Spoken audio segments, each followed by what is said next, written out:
hamdan wa syukran lillah, salatan wa salaman ala rasulillah, amma ba'd. Awalan hayya bina nashkurullaha azza wa jalla alladhi qad a'tana ni'aman katsiran wa hidayatan hatta nastati'an najtami fi hadzal masjid. Asaniyan salatan wa salaman daimaini mutalazimaini ala habibina wa syafi'ina wa maulana Muhammad sallallahu alaihi wasallam alladhi kharaja an-nas min az-zulumati ila an-nur wa ila siratil mustaqim. Amma ba'd. Hadirin yarhamukumullah jami'an. Rasulullah Muhammad sallallahu alaihi wasallam saat pertama kali diberi tugas oleh Allah Subhanahu wa taala, yakni tugas yang diembannya liutammima makarimal akhlak. Innamal bu'istu liutammima makarimal akhlak. Sesungguhnya tidak aku diutus oleh Allah kecuali untuk mengutamakan perubahan akhlak. Kenapa? Karena setelah kita telusuri, pada masa itu terkenal dengan yang namanya masa jahiliyah. Jahiliyah itu kasarnya zaman kebodohan. Apakah orang-orang zaman dulu bodoh-bodoh? Apakah orang zaman dulu tidak pintar? Tidak. Yang benar, orang zaman dulu itu sangat pintar, otaknya cerdas, ekonominya lancar.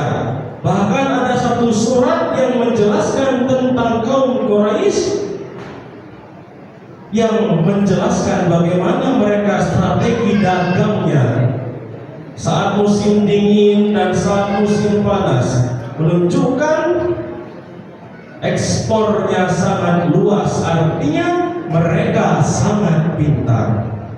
Tapi kenapa mereka yang pintar-pintar itu disebutnya jahiliyah? Ternyata yang jahil itu bukan otaknya. Yang jahil itu bukan kecerdasannya. Tapi yang jahil itu adalah akhlaknya, perangainya. Ciri-ciri orang jahiliyah ada beberapa hal. Pertama, orang jahiliyah itu sangat sombong. Sombong itu dalam masa jahiliyah terbagi menjadi dua lagi. Yang pertama, mereka menolak kebenaran dan mereka menganggap remeh orang lain. Itu ciri-ciri orang jahiliyah. Kemudian ciri-ciri yang kedua, orang jahiliyah itu tidak mau mendengar yang namanya nasihat. Orang jahiliyah gak mau diomongin dengan orang yang dia merasa lebih pintar daripada orang yang lagi ngomong. Padahal sebaliknya, ciri-ciri orang jahiliyah kalau dinasehati ngamuk, dinasehati ngelawan, dinasehati, oh tidak, saya lebih hebat karena saya ini. Kamu siapa? Oh, tidak boleh seperti itu. Ciri-ciri orang jahiliyah. Kemudian ciri-ciri Ciri-ciri orang jahiliyah selanjutnya adalah hatinya itu diisi oleh iri dengki. Iri dengki. Udah iri dengki, sudah gak suka, gimana caranya? Mau caranya untuk menjatuhkan. Itu namanya ciri-ciri orang jahiliyah. Hatinya iri dan dengki. Ciri-ciri selanjutnya, mulutnya ngotot, suka ngamuk, marah-marah. Ngotot itu marah, suka memfitnah. Perangainya suka kekerasan, suka kecurangan. Jadi orang zaman dahulu itu yang disebut dengan jahiliyah itu bukan karena mereka bodoh secara akal, tetapi mereka bodoh secara akhlaknya, yang bagaimana ciri-cirinya sudah saya sebutkan tadi.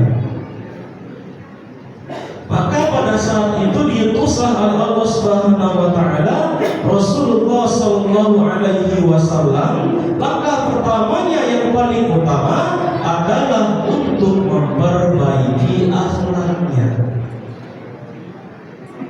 Dan terbukti, jikalau ada sahabat-sahabat Nabi bertemu atau ada di sekeliling orang-orang jahiliyah, itu sangat berbeda. Yang mana jahiliyah kelihatan, yang mana Islamiyahnya juga beda-beda dengan orang yang jahiliyah. Oleh karena itu hadirin, kita semua sebagai umat Nabi Muhammad SAW yang katanya ingin mendapatkan syafaat olehnya di hari kiamat nanti, yang katanya ingin mendapatkan doa yang tidak diputus-putus oleh Nabi, yang katanya cinta dengan Nabi Muhammad SAW, mari kita buktikan kata-kata kita itu tadi. Bukan cuma sekedar iya saya syafaat, saya mau syafaat, iya saya cinta kepada Nabi, tapi akhlaknya buruk. Akhlaknya kita sama dengan orang-orang jahiliyah, nol besar di hadapan Nabi. Oleh karena itu, di bulan suci Ramadan ini yang sering disebut dengan bulan latihan kita bersama, yang mana kita disuruh untuk menahan dua hal dalam diri kita, hawa dan nafsu kita. Kita menahan diri kita untuk tidak terjerumus, supaya kita tidak menjadi orang-orang yang memiliki ciri-ciri orang jahiliyah. Sehingga yang katanya kita cinta kepada Nabi itu benar adanya, dan sehingga pula yang katanya cita-cita kita keluar dari bulan Ramadan ingin menjadi takwa itu tercapai dengan semestinya, dan yang katanya kita keluar dari bulan suci Ramadan sebagai bayi yang baru lahir itu terjadi adanya. Demikian yang dapat saya sampaikan. Mari kita sama-sama memperbaiki diri kita. Tidak kenal umur. Akhlak itu tidak mengenal umur. Ada yang masih bayi, ada yang masih balita, ada yang remaja, dewasa, dan tua, dan lain sebagainya. Akhlak itu berbeda dengan umur kita. Mari kita perbaiki akhlak kita, sehingga tugas Nabi Muhammad SAW kita bantu untuk menjaganya hingga akhir kiamat. dan sehingga kita menjadi umatnya yang sangat cinta kepada Nabi Muhammad sallallahu alaihi wasallam. Mungkin tidak banyak yang ingin saya sampaikan, kurang dan lebihnya saya mohon maaf, dan kepada Allah saya mohon ampun. Wa tawassaw bil haqq wa tawassaw bis sabr. Wassalamu alaikum warahmatullahi wabarakatuh.